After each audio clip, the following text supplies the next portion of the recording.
colleghi. Che condonate a coloro che hanno evaso le tasse.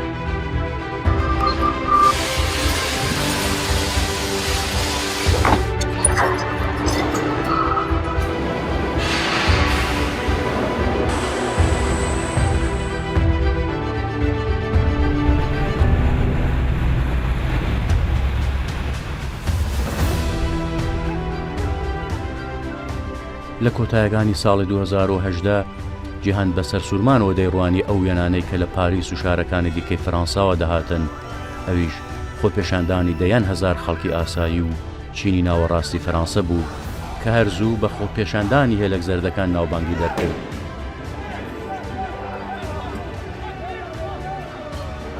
خۆپێشاندانەکانی فەڕەنسا کە تەشەنەی کردە وڵاتانی دیکەی ئەوروپی و تەنانەت وڵاتانی دیکەی جیهانی هەرچەندە خۆپێشاندانەکان بەهۆی بەرزبوونەوەی نرخی سوتەمەنیەوە دەستیان پێکرد، بەڵام هێمای یەک شت بوون: ڕەوشی ژیان لە ئەوروپا ئەستەم بووە و ئابووری ناوچەی یۆرۆ بەرەو سسبوونەوە دەڕوات.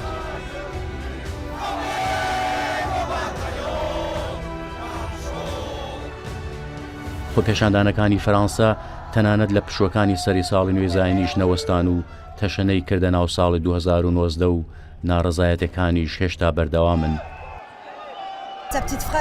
ماکرۆن دێت و بە من دەڵێت دەبێت هەوڵی زیاتر بدەن. باش ئەگەر من هەوڵ نەدەم چۆن دەتوانم بە تەنیایی منداڵەکەم بەخێو بکەم؟ من ئافرەتێکی تەنیام، خۆ ماکرۆن منداڵەکەی من بەخێو ناکات. ئەوان تەنیا فێر بوون کێکەکە بخۆن. من هیچ کێکێکم نییە بیخۆم و ناچارم منداڵەکان بەخێو بکەم. من چۆن دەتوانم منداڵەکەم تێر بکەم ئەو خەمی ئەو شتانە ناخوات؟ چارەسەری ئەم کێشەیە ئەوەیە سیستمی ئێستا بە تەواوی بگۆڕین. خەڵک ئێستا دەزانن بەرهەمی کار و ڕەنج و ماندوێتیان سەدایەکی خواپێداوانی کۆمەڵگە دەیخوات. مەبەستم دەوڵەمەندەکانە کە پارەکانیان لە دەرەوە دەشارنەوە بۆ ئەوی باز نەدەن. ئێستا خەڵک وەشیارن و داوای بەشی خۆیان لە کێکەکە دەکەن. ئەوان چی دیکە نایانوێت.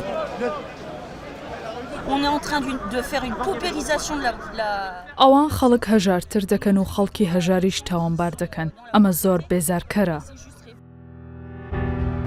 هەر کەسێک ئەم ڕۆژانە بە دوای داتایەکی ئەرێنی دەگەڕێت لە ئابووری ئەوروپا دەستی ناکەوێت و دەبێت لە ناوچەیەکی دیکەدا بە دوایدا بگەڕێت. یەکێک لە پێنوێنە ئابووریە گرنگەکان پێنوێنی هەستی ئابووریە کە ڕووپێوی دڵنیایی و متمانە بە سکتەرە جیاوازەکانی ئابووری لەخۆ دەگرێت، وەک ئاستی متمانە بە کەرتی پیشەسازی، بیناسازی، خزمەتگوزاری، وردەفرۆشی و بەکارهێنەر.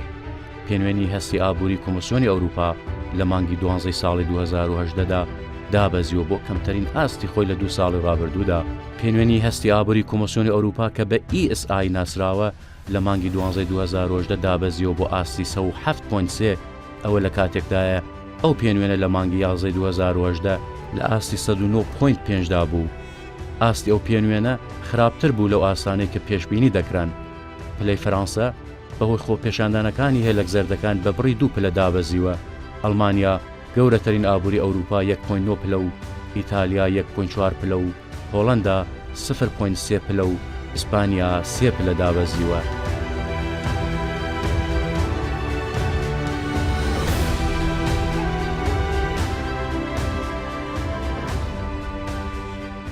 لاوازی ئابووری ناوچە یۆرۆ لە زۆربەی سکتەرەکاندا بەدی دەکرێت.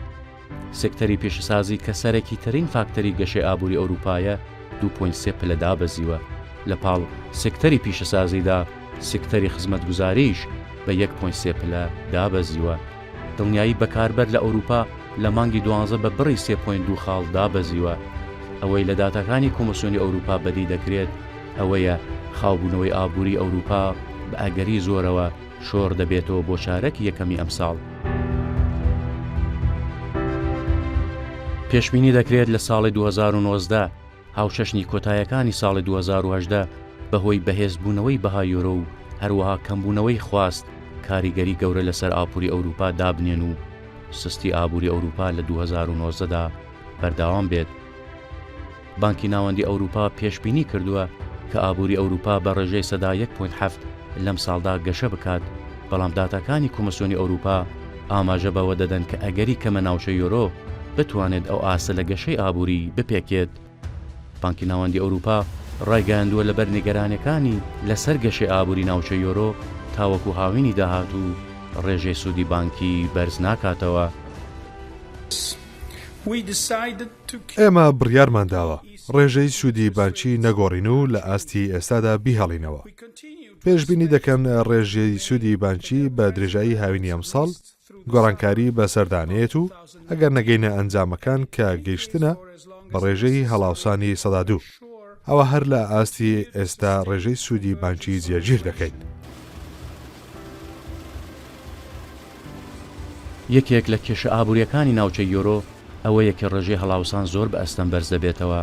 باواتایەکی دیکە نرخەکان ساڵ لە دوای ساڵ هێندە بەرز نابنەوە کە بنەهاندەر بۆ بەرهەمهێنەر و بەرهێنەرەکان کەمی خواست لەسەر بەکارهێنانی کاڵا و خزمەتگوزاریەکان هۆکارێکی دیکەی سەرەکی سستی چالاکی کۆمپانیا ئەوروپیەکان و سستبوونەوەی ئابووری ئەوروپایە. بۆ نموناگەر کارگەیەک بەردەوامە لە بەرهەمهێنانی کاڵایەکی تایبەت چاوی لەوەیە کە دوای ئەوە بەرهێنانەی کە کردوێتی ئەو کاڵایە بە نرخێکی بەرزترەوە بگاتە دەستی بەکارهێنەر بۆ ئەوەی بتوانێت تێچووی دروستکردنی قەرەبوو بکاتەوە و قازانجیش بۆ کۆمپانیاکە دەستە بەربکات. بەڵام لە ناوچەی یۆرۆ گەشەی نرخەکان زۆر لاوازە و بێهیواکەرە بۆ بەرهەمهێنەران. کێشەی کارگەکان و کۆمپانیا و پیشەسازیەکان لە ئەوروپا تەنیا بەرزبوونەوەی نرخەکان نییە، بەڵکو نادڵنیایی و بێبتمانەی زۆر باڵی کشاندووە بەسەر ئابووری ئەوروپا لە ساڵی 2019دا.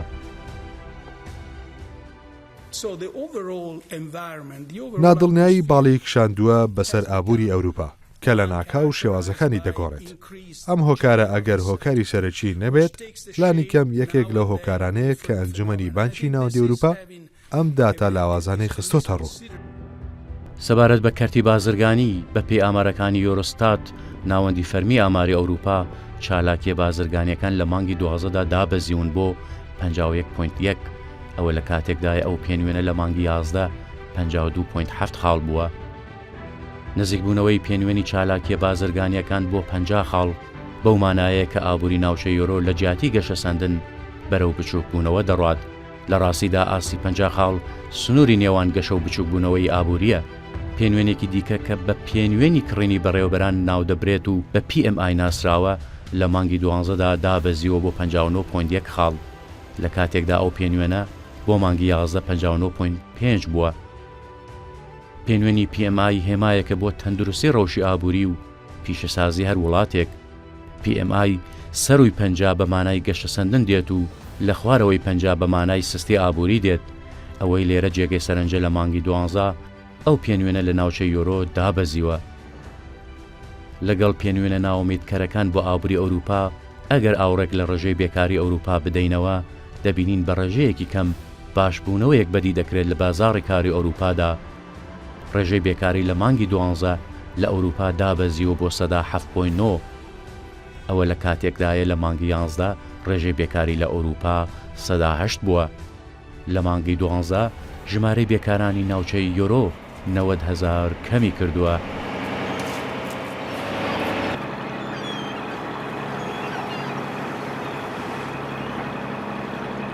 بینۆ کوێر ئەندامی بۆردی بانکی ناوەندی ئەوروپا ڕایگەیاندووە بەهۆی نیگەرانی لە ڕەوشی بازرگانی و سەرهەڵدانی قەیرانی دارایی ئەگەری هەیە ڕوبەڕووی سستبوونەوەی ئابووری ببینەوە. لەبەر ئەوەیە لە 2019 بە وریاییەوە چاو لە داتا ئابوووریەکانمان دەکەین. ئەڵمانیا گەورەترین ئابووری ناوچەی یۆرۆ کە بە بزوێنەری ئابووری ناوچەی یۆرۆ ئەژمار دەکرێت مەترسی سستبوونەوەی ئابووری لێ دەکرێت. دوای ئەوەی ئامارە نوێیەکانی پیشەسازی ئەو وڵاتە نیگەرانی گەورەی دروست کرد. نوێترین ئامارەکانی پیشەسازی ئەڵمانیا پەیوەستن بە مانگی 11 ساڵی 2018ەوە. بەپێی ئەو ئامارانە قەبارەی بەرهەمێنانی پیشەسازی ئەڵمانیا لەو مانگەدا مانگانە بە ڕێژەی سەدا 1.9 دابەزیوە. هەروەها لە ئاسی ساڵانە بەرهەمهێنانی پیشەسازی ئەڵمانیا بە ڕێژەی سەدا 4.6 پاشەکشەی کردووە. ئەوەش بە گەورەترین دابەزین لە دوای قەیرانی ئابووری جیهان لە ساڵی 2008ەوە ئەژمار دەکرێت. حکوومەتی ئەڵمانیا ڕایگەیاندووە قەبارەی هەناردەکاری ئەو وڵاتە مانگ لە دوای مانگ بە ڕێژەی سەدا 0.4 دادەبەزێت.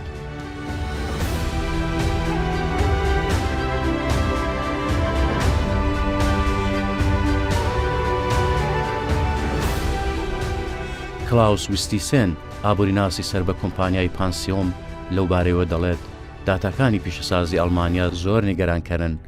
ئەو دەڵێت لە چارەکی چوارەمی ساڵی 2010دا ئابووری ئەڵمانیا زۆر لەوە خراپتر بووە کە پێشبینیمان کرد بوو.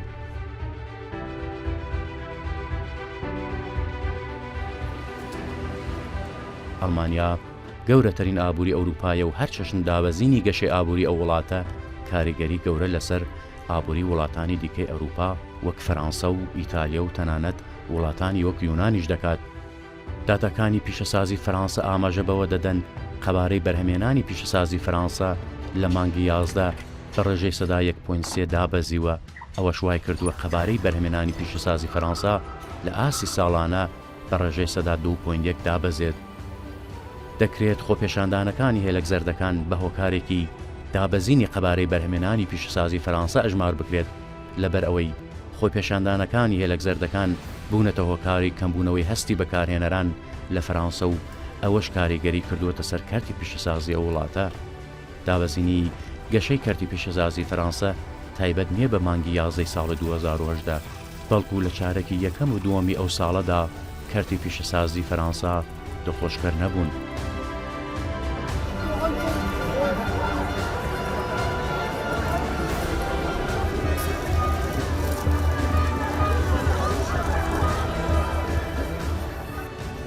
پێشبینی کراوە لە چارەکی چوارەمی ئەم ساڵدا قەبارەی بەرهەمێنانی پیشەسازی لە فەرانسە تەنیا بە ڕێژەی سەدا 0.5 بەرز بێتەوە و لە چارەکی یەکەمی ئەم ساڵیشدا بەرز بێتەوە بۆ سەدا 1. ئەوەش بەو مانایە کە فەرانسا پێچەوانەی ئەڵمانیا ئەگەری کەمە تووشی سسبوونەوەی ئابووری ببێتەوە. ساڵی 2010 یەکێک لە هۆکارەکانی زیادبوونی نادڵنیاییەکان لە ئابووری ئەوروپا و جیهان پرسی جیابوونەوەی بەریتانیا لە یەکێتی ئەوروپا بوو. تێرێزا مەی سەرۆکوەزیرانی بەریتانیا لە 2010دا لەگەڵ بەرپرسانی یەکێتی ئەوروپا لەسەر چۆنیەتی جیابوونەوەی بەریتانیا لە یەکێتیەکە ڕێکەوت. بەڵام لە ناوخۆی بەریتانیا ناوەڕۆکی ڕێکەوتنەکە مشتومڕێکی زۆری لێکەوتەوە وای لێهات لە ساڵی ڕابردوودا پەرلەمانی بەریتانیا نەیتوانی شارە نووسی ڕێکەوتنی برێکزێت دەستنیشان بکات تاوەکو ناوەڕاستی مانگی 2019 دوای 5 ڕۆژ لە مشتومڕی تۆن دوجار ڕێکەوتنەکە لەلایەن پەرلەمانەوە ڕەت کرایەوە.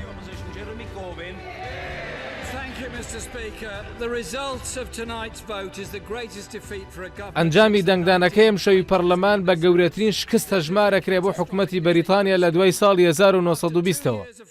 ئەمە شکستێکی کارەسات ئامێزە بۆم حکوومەتە. دوای 2 ساڵ لە دانوساندن دوجار ئەم پەرلەمانە وەڵامێکی تند و پتەوی ڕێکەوتنەکەی تێرێزامەی داوەتەوە.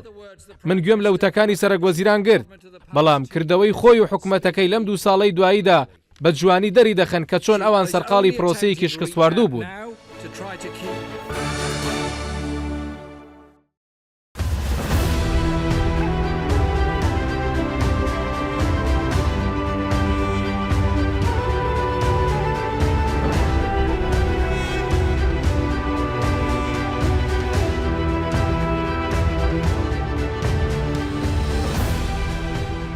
بەریتانیا پێنجەم ئابووری گەورەی جیهانە و هەر چەشنە ئاڵۆزیەک لە ڕێڕێوی بازرگانی و ئابووری ئەو وڵاتە کاریگەری گەورەی لەسەر هاوبەشە بازرگانیەکانی دەبێت. ئەوەی کە لە بەریتانیا ڕوودەدات شەپۆلێکی گەورەی نادڵنیایی لەسەر ئاستی ئەوروپا و جیهان دروست کردووە کە زۆربەی زلهێزە ئابووریەکانی جیهانی هەژاندووە.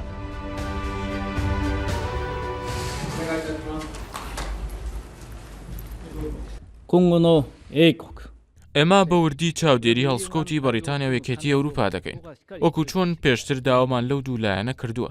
ئێستاش جەخت لەوە دەکەینەوە کە هەوڵ بدەن ئەو زیانەی کە بەر کۆمپانیا ژاپۆنیەکان دەکەوێت لا پرۆسەی جیابوونەوە کەم بکەنەوە. ئەمە تەنیا بە پرۆسەیەکی شەفاف دەکرێت کە تیایدا هەموو کەس بزانێت چی ڕوودەدات و داهاتووی ڕەوشی بەریتانیا پێشبینی بکرێت کە زۆر پێویستە بۆ بەرهێنەران.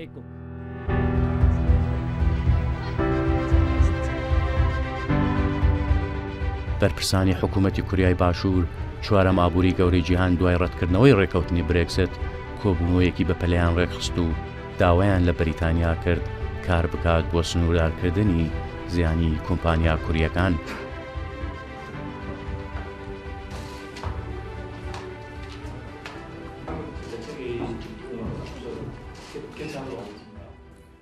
ئێمە لە ڕەوشێکی زۆر هەنووکەی داین. دەبێت هەرچی لە دەستمان دێت بیکەیت بۆ ئەوەی ڕێگە لەوە بگرین زیانی پرۆسی برێکزێت لەسەر کۆمپانیا کۆریەکان هەروەها لەسەر ئابوووریەکەمان سنووردار بکەین. ئەگەر ئێمە بتوانین ئەم کارە بکەین ئەوە دەتوانین کار بکەین بۆ جێگیرکردنی پەیوەندیەکانی نێوان کۆریای باشوور و بەریتانیا. لە کاتێکدا ترێزامەی بەردەوام جەخ لە جیابوونەوەی بەریتانیا دەکاتەوە و دەڵێت سەرکردە سیاسیەکان و ئەندام پەرلەمانەکان ئەرکی سەرشانیانە ئەوەی کە خەڵک لە گشت پرسیەکەدا دەنگی بۆ داوە جێبەجێ بکەن، بەڵام لە ناوخۆی بەریتانیا بە پێی ئامارەکان لایەنگری بۆ مانەوەی بەریتانیا لە یەکێتی ئەوروپا زیادی کردووە. ڕۆژنامەی ئیندیپندنتی بەریتانی لە دوایین راپۆرتی خۆیدا لەو بارەیەوە ئاشکرای کردووە ئێستا سەدا 52 هاوڵاتیان خوازیاری مانەوەی وڵاتەکەیانن لە چوارچێوەی یەکێتی ئەوروپادا.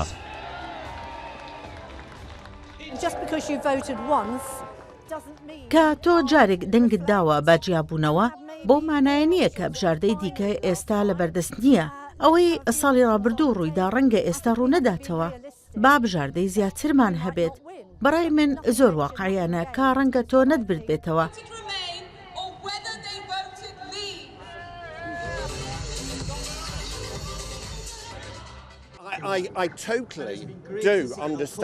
من بە تەواوەتی لەوە تێدەگەم کە خەڵک بۆچی دەنگیان بە جیابوونەوەدا. لایەنگرانی جیابوونەوە بە دەگمەن باسی ئوروپایان دەکرد. ئەوان تەنیا ئەم دروشمان دەکوتەوە با کۆنتڕۆڵی وڵاتەکەمان بەدەست بێنینەوە. خەڵک بە سادەیی فریوی ئەم دروشمان خوارد. با بڕوای من ئێستا خەڵکێکی زۆر هەیە داوایمانەوە دەکات ئێمە دەمانەوێ بیسەلمێنینەوە کە تا چەندە ئەو دروشمە بێمانە بوو.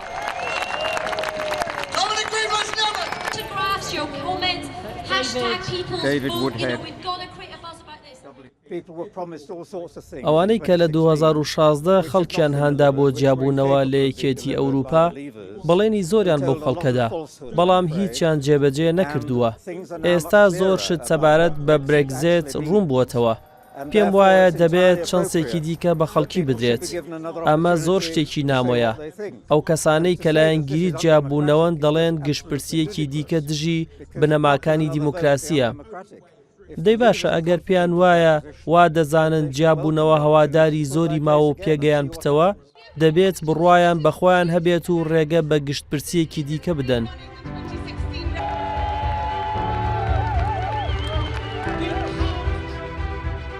دابەشبوونی بەریتانیەکان بە دوو بەرەدا و ئەوەی کە هێشتا خۆیان نازانن چارەنووسی وڵاتەکەیان چی بەسەردادێت، ئایا لە یەکێتی ئەوروپا دەمێننەوە یا جیا دەبنەوە و چۆن جیا دەبنەوە، کاریگەری گەورەی لە بەرفراوانکردنی نادڵنیایەکان لەسەر ئابووری ئەوروپا داناوە.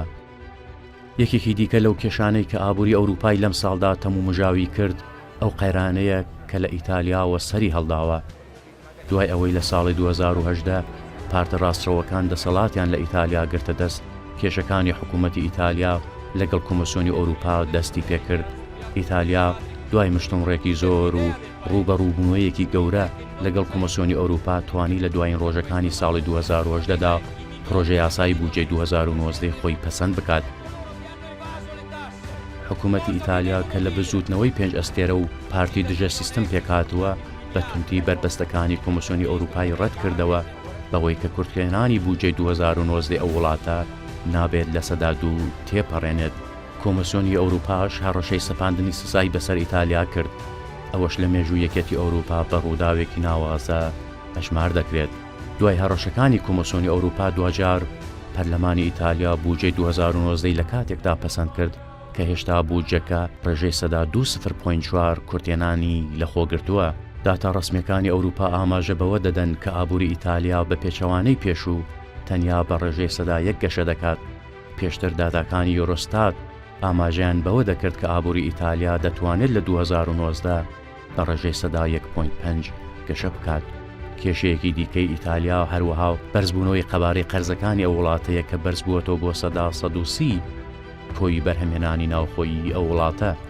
خاوبوونەوەی ئابووری ئەوروپا پێشبینی دەکرێت کاریگەری گەورەی سیاسی لێ بکەوێتەوە، بە تایبەت بە زیانی حکوومەت و پارتەمیانڕەوەکانی ئێستای ئەوروپا دەشکێتەوە کە هەڵوێستێکی ئاساییان هەیە سەبارەت بە پرسە سیاسی و جیهانیەکان.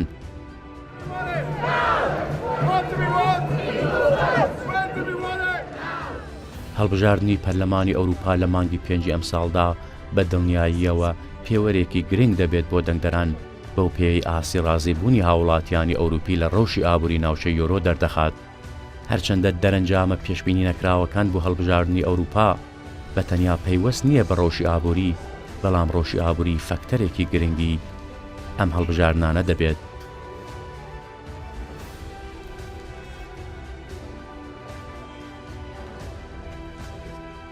پێشبینیەکان بۆ ئابووری ناوچەی یۆرۆ لەم ساڵدا ئەو پێشبینیانن کە ئاماژە بە خاوبوونەوەی گەشەی ئابووری و قەیرانی سیاسی ئیتالیا و پرسی ڕێکەوتنی برێکزێت و سەرۆکێکی نوێ بۆ بانکی ناوەندی ئەوروپا دەکەن.